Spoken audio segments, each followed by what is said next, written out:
World cancer day రోజున ఇట్లా కలుసుకోవటం అన్నది నాకు ఎంతో మానసిక సంతృప్తించినటువంటి అకేషన్గా నేను భావిస్తున్నాను. ఈ అకేషన్కి విచ్చేసినటువంటి మా మిత్రులు, ఎప్పటి నుంచో నాకు బాగా పరిచయం ఉన్నటువంటి వ్యక్తి, ఈ సంస్థ కిమ్స్కి చైర్మన్ ఎండి అయిన డాక్టర్ భాస్కర్ రావు గారికి, అట్లాగే ఇంతమంది విజేతలు సర్వైవర్స్ సారంతాన్ని అప్పుడు చాలా జాగ్రత్తగా మాట్లాడుతున్నాను.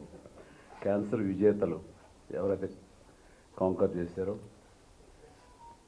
వారు అందరూ దేవుడుగా కొలుస్తూ ఆయన ఒక ప్రాణం పోసారు అని అంటున్నారంటే కనుక డాక్టర్ మధు గారి మీద ఉన్న నా అభిప్రాయం నాకు ఎన్నో ఇంతలు పెరిగింది.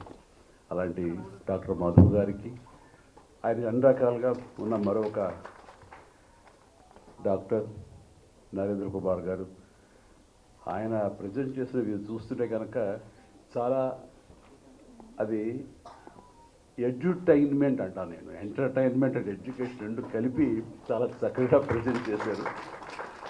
దానికి ఎంత రీసెర్చ్ చేశారో, చిన్ననాటి నుంచి తనకున్న అభిమానాన్ని రంగరించి తన వైద్య రంగాల్లో దాన్ని కలిపి మిక్స్ చేసి చాలా చక్కగా చెప్పారు.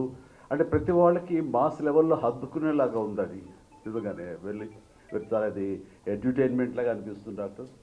అండ్ నరేంద్ర కుమార్ గారికి, అలాగే డైరెక్టర్ సాహు గారికి, అలాగే ఇతర డాక్టర్స్కి అండ్ ఆహ్వానితులకు,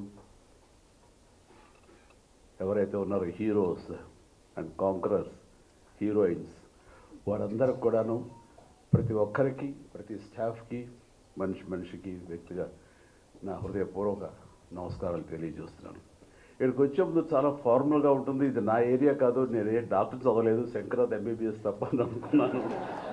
ఆ ఒక్కొక్క వాళ్ళతో నేను ఫ్యూచర్ ఇవ్వాలని కూడా తెలియదు నాకు. కానీ వచ్చిన తర్వాత నా కుటుంబ సభ్యులతోటి నేను ఉంటున్న భావన కలిగింది ఈ చక్కటి దినాన్న. అలాంటి అవకాశం, అలాంటి గుడ్ ఫీలింగ్ ఇచ్చినందుకు మరొకసారి నా హృదయపూర్వక ధన్యవాదాలు తెలియజేస్తున్నాను. నేను ఇక్కడ రావటం అనేది ఎలా జరిగింది ఏంటనేది చిన్న వివరణ మీకు ఇచ్చుకోవాలి. ఇక్కడ ఎవరు నాకు తెలియదు. సో ఒక భాస్కరరావు గారు, వారి సోదరులు కృష్ణారావు గారు నాకు ఎప్పటి నుంచో తెలిసినా సరే వారు ఇందులో డైరెక్ట్గా నన్ను ఇన్వైట్ చేయడం వాళ్ళు ఇన్వాల్వ్ కాలేదు. ఎందుకంటే నా ఇబ్బందులు నాకు ఉంటాయి, ఎందులో పిలిచారేది చాలా అకేషన్ నుంచి అనుకుని 2.5 decades బట్టి ఏదో రకం మిమ్మల్ని పిలవాలని అనుకుంటున్నాను, కానీ పిలిచి నేను ధైర్యం చేయలేదు. ఎందుకంటే డిస్టర్బెన్స్ అనే ఫీలింగ్ నాకు ఉంటుండేది అన్నారు ఆయన. బట్ ఎవరా ధైర్యం చేసింది అంటే మధు.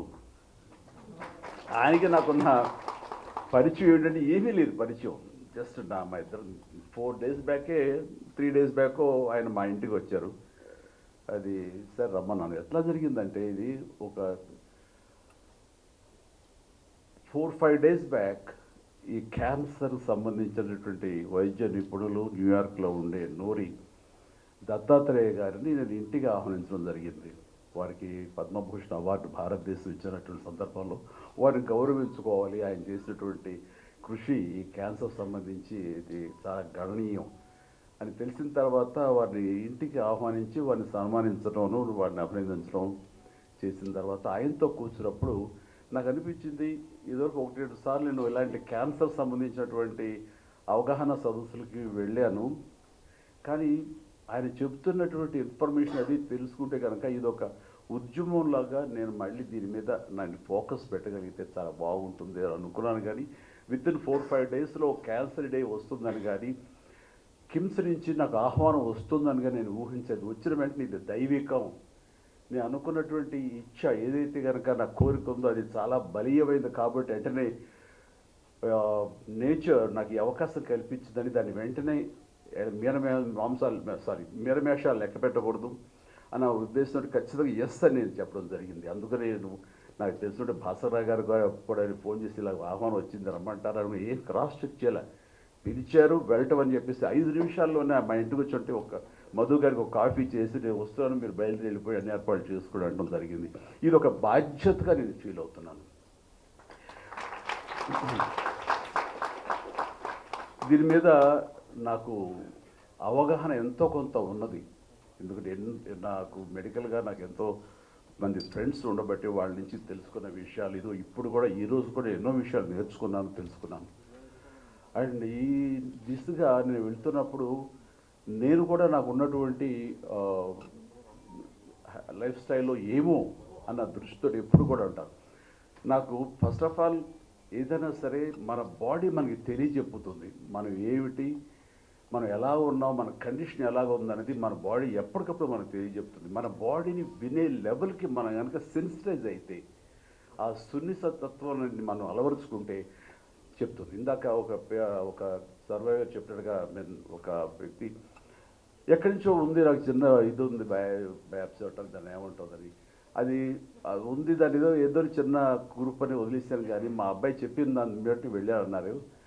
అది ఆయన కనుక తనకు ఉండి ఇదేమో ఎందుకు ఛాన్స్ తీసుకోవాలి అనే ముందే కనుక ఆయన అనుకుని ఉంటే కనుక ఎర్లీగా వెళ్తే దాని గురించి తెలిసి వచ్చేదేమో. అండ్ అలాగా ప్రతిదీ నాకు కూడా ఏంటంటే ఈ అవగాహనతో చాలామందికి కామన్గా వచ్చే వాటిల్లో ఓరల్ క్యాన్సర్స్ కానివ్వండి, లంగ్ క్యాన్సర్ కానివ్వండి, లేకపోతే మనకి మగవాళ్ళగా అయితే కనుక ప్రోస్టేట్ కానివ్వండి, లేడీస్ అయితే ఇది బ్రెస్ట్ క్యాన్సర్ కానివ్వండి, ఇలాగే సర్విక్స్ కానివ్వండి, ఇలాగే గర్భాశయం క్యాన్సర్ కానివ్వండి, ఇలాంటివి ఎన్నో ఉన్నాయి. ఇవన్నీ బేసిక్గా తెలుసుకోవటానికి, టెస్ట్ చేయించుకోవడానికి మన చుట్టూ ఎన్నో ఉన్నాయి. మనకి ఆ అవగాహన ఉండాలి, మనకు ఆ పుష్ ఉండాలి. మనకు రాదులే, మనం చాలా ఆరోగ్యంగా ఉన్నాం అని అనుకోవటానికి లేదు.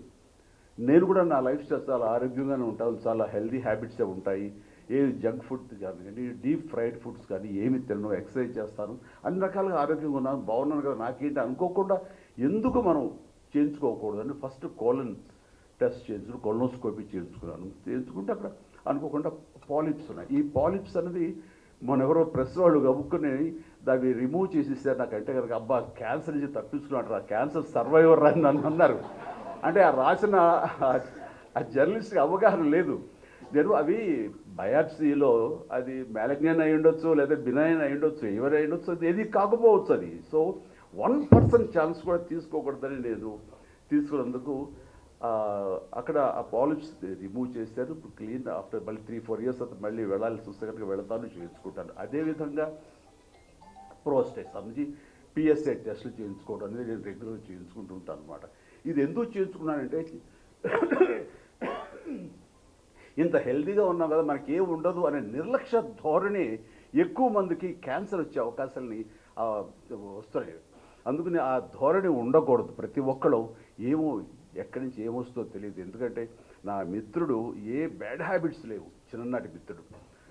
అతను వచ్చిన సడన్గా నాకు లంగ్ క్యాన్సర్ వచ్చింది, లంగ్లో ప్యాచెస్ కనబడతాయని చెప్పారు డాక్టర్లని. అదే ఎట్లాగా వచ్చింది అని, నీకేం బ్యాడ్ హ్యాబిట్స్ ఏం లేదు కదా, నువ్వు స్మోకరు కాదు, ఏ రకమైనటువంటి ఇవి లేవు, లంగ్ ఎందుకు వచ్చింది, మంచి అట్మాస్ఫియర్లోనే పల్లెటూరులో హాయిగా మంచి క్లైమేట్లోనే ఉంటుంటావు కదా వెదర్లో, ఎందుకు వచ్చిందంటే ఏమో తెలియదు అన్నాడు. ఒక్కోసారి ఎందుకు వస్తుందో తెలియదు, జెనెటిక్గా పెద్దల నుంచి రావచ్చు, అలాంటి అవకాశాలు ఉన్నప్పుడు అది వచ్చినటువంటి వాటికి తన బాడీని తను విన్నాడు. లేదంటే తన డాక్టర్ మిత్రుల దగ్గరికి వెళ్ళి నాకు దగ్గు వస్తానే ఉంది, దగ్గు తగ్గట్లేదు, ఆయాసంగా ఉంటుంది, ఎన్ని మందులు వేసుకున్నా తగ్గటలేదు అంటే, ఇన్ని మందులు వేసుకున్నా తగ్గటలేదు అంటే దీన్ని తేలిగ్గా తీసుకోకూడదు. ఆ డాక్టర్ మిత్రుడు ఆడు నా స్నేహితుడు తను లంగ్ సంబంధించినటువంటి సిటీ స్కాను అండ్ ఎక్స్రేలు తీసిన తర్వాత ఎక్కడో ప్యాచెస్ కనిపించి వెంటనే వెళ్ళిపో అంటూ హైదరాబాద్ పంపిస్తే నేను అతన్ని హాస్పిటల్లో నేను ట్రీట్మెంట్ అది చూపించడం చూస్తే ఇది క్యాన్సర్ తెలిసింది. అయితే ఫస్ట్ స్టేజ్లో ఉంది కాబట్టి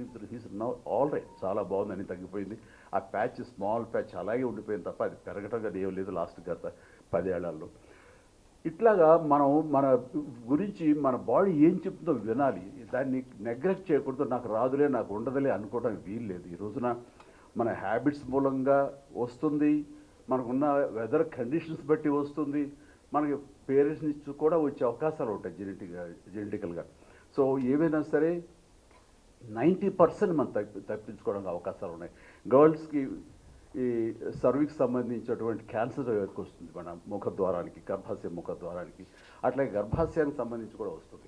సో 4-5 ఏళ్ల నుంచి 9-10 ఏళ్ళు, అంటే 14 ఏళ్ల లోపు, 9 నుంచి 14 ఏళ్ల లోపు గర్ల్స్కి ముఖ్యంగా అందరికీ ఈ వ్యాక్సినేషన్ కనుక మనం ఇవ్వగలిగితే, హెచ్పివి కదండి, హెచ్పివి వ్యాక్సినేషన్ ఇవ్వగలిగితే కనుక 100% వాళ్ళకి సర్వైకల్ క్యాన్సర్ వచ్చే అవకాశమే లేదంటారు. అట్లాగే మన ఇక్కడ ఇండియాలో సంబంధించి ఆ విమెన్కి వాళ్ళు ఎక్స్పోజ్ అయినా సరే, పెళ్ళైనా ఏవైనా సరే, ఒక 45 ఏళ్ల వరకు కూడా ఆ హెచ్పివి వ్యాక్సినేషన్ అనేది ఇవ్వండి, మంచిదే అని అంటున్నారు. అది తీసుకోవడం మూలంగా తప్పేం లేదు. సో దానికి కావాల్సిన యాంటీబాడీస్ తయారవుతాయని కూడా అంటున్నారు. కాబట్టి నేను సజెస్ట్ చేసేది ఏంటంటే 9 సంవత్సరాలు 10 సంవత్సరాల నుంచి 20, 30, 40 సంవత్సరాల వరకు కూడా గర్ల్స్ అనేది ఒక చిన్న ఆ వ్యాక్సినేషన్ హెచ్పివి అనే వ్యాక్సినేషన్ వేయించుకుంటే వాళ్ళకి ఈ సర్వైకల్ సంబంధించినటువంటి రాకుండా పోతుంది. అట్లాగే యూట్రస్ సంబంధించి లోపల ఇన్నర్ లైన్ కొంచెం థిక్న్ అయితే కనుక అది కూడా అల్ట్రాసౌండ్ ద్వారా తెలుస్తుంది అంటారు. అలాంటి ఫ్రీక్వెంట్గా చేయించుకోవడం మూలంగా ఆ ఈ గర్భాశయ సంబంధించి కూడా రాదు, అవాయిడ్ చేయొచ్చు అంటున్నారు. అట్లాగా నాకు సంబంధించి మాకు మరొక మిత్రులకు కూడా ఇట్లాగే ప్యాంక్రాటిక్ ఇది వచ్చిన తర్వాత మధు గారు ఉండుంటే కనుక అది చాలా ఇదిగా ఉండేదేమో, కొంచెం ఎక్కువ స్టేజ్కి వెళ్ళింది, అది కొంచెం సఫర్ అవుతున్నాడు అని అనిపిస్తుంది. తీసుకొచ్చి మధు గారికి చూపించాలి మరి. ఇట్లాగా ప్రతి దానికి కూడా మనకి అవాయిడ్ చేసి దాన్ని తప్పించుకునే అవకాశాలు ఉంటాయి ఎర్లీ డిటెక్షన్ చేస్తుంటే కనుక. అండ్ ఈ రోజుల్లో ఎన్ని ట్రీట్మెంట్ సంబంధించి ఎన్నో వచ్చింది. ఇప్పుడు గామా అది వచ్చింది కదండి, gamma knife, okay, gamma knife వచ్చింది. అలాగే ప్రోటాన్ కూడా వచ్చిందండి థెరపీ, చెన్నైలో ఉంది. నాకు తెలుసు, నేను రాకేష్ గారు అని, ఆయన చీఫ్ డాక్టర్ అక్కడ. సో మన చుట్టూ ఎలాంటి స్టేజ్లో సరే తగ్గించడానికి అవకాశాలు ఉన్నాయి. బట్ ఆ ఛాన్స్ కూడా తీసుకోకుండా ప్రతి ఒక్కళ్ళు వాళ్ళ లైఫ్ స్టైల్లో వాళ్ళు ఎలాంటివి అయితే మనకి ఓరల్ క్యాన్సర్కి కారణమైనటువంటి ధూమపానం కానివ్వండి, లేకపోతే ఈ తంబాకు ఇలాంటి చేయడం, ఇవన్నీ కూడా చేతిలో మనకు తెచ్చుకుంటూ అవుతుంది. సో దీన్ని దూరంగా చేసుకోవడం మూలంగా ఇంతవరకు అలవాటు ఉన్న వాళ్ళు ఇక మీద తెచ్చుకోకుండా మానేయగలిగితే అంత మించినటువంటి ఏం లేదు. ఎందుకంటే ఒక వ్యక్తి ఒక ఫ్యామిలీలో ఇలాంటి బారిన పడితే అతను వాళ్ళ ఫ్యామిలీకి దూరం అయితే ఆ ఫ్యామిలీ నష్టపోతుంది. అది నీ ఒక్కరితోనే పోదు, నీ ఫ్యామిలీలో ఎంతమంది ఉంటారో అంతమంది కూడాను ఆ బాధకు గురి అవుతారు. అలాంటి అవకాశాలు రాకూడదు. ఇది నీకు ఒక్కరితో గురించే కాదు. సో నీకు అది సుఖాన్ని ఇచ్చిందని నువ్వు అనుకుంటావు, కానీ అది తెలియకుండా నేను నరక కూపంలోకి నెట్టుతుంది. నీ కుటుంబాన్ని మొత్తాన్ని కూడా నాశనం చేసే అవకాశం ఉంటుంది. కాబట్టి ప్రతి ఒక్కరు జాగ్రత్తతోటి ఆ గుర్తెరిగి అలాంటి బ్యాడ్ హ్యాబిట్స్కి వాళ్ళు లోను కాకుండా ఉండగలిగితే అది నిజంగా కుటుంబాన్ని మీరు బాగు చేసిన వాళ్ళు అవుతారు. ఇప్పుడు సెన్సస్ ప్రకారం ఇండియాలో దాదాపుగా ప్రతి సంవత్సరం కొత్త కేసులు 14 లక్షల మంది ఈ బారిన పడుతున్నారన్నది తెలిస్తే నాకు చాలా షాకింగ్ అనిపించింది. అంటే ఆ లెక్కను చూసుకుంటే ప్రతి రోజు 4,000 మంది, ప్రతి గంట 170 మంది, అలాగే ప్రతి నిమిషం ముగ్గురికి ఈ క్యాన్సర్ బారిన పడుతున్నారంటే కనుక ఎంత ప్రమాదకరంగా ఉందంటే 2040 వచ్చేసరికి దాదాపు 20 లక్షల మంది క్యాన్సర్ బారిన పడతారు. ఇదన్నీ అవాయిడ్ చేయాలంటే అది ఎక్కడో లేదు.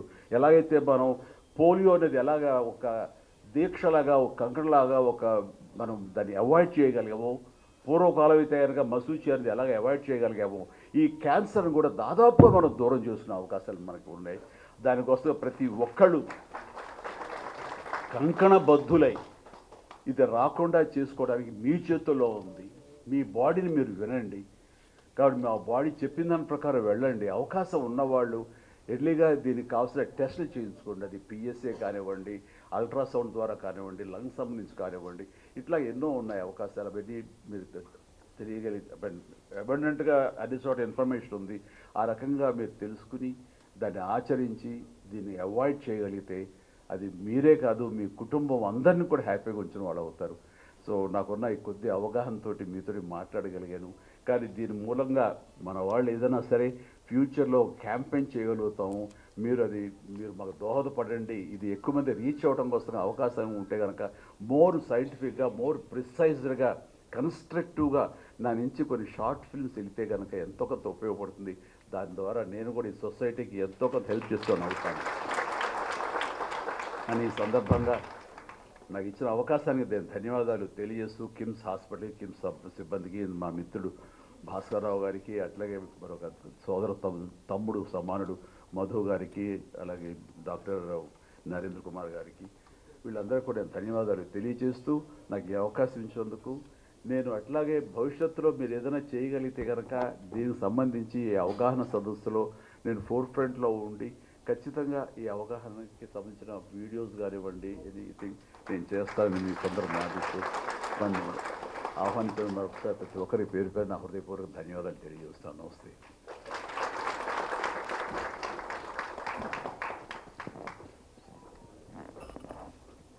Thank you very very much sir.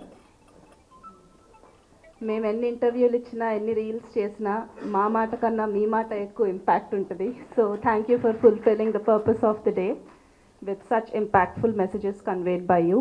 I request all the dignitaries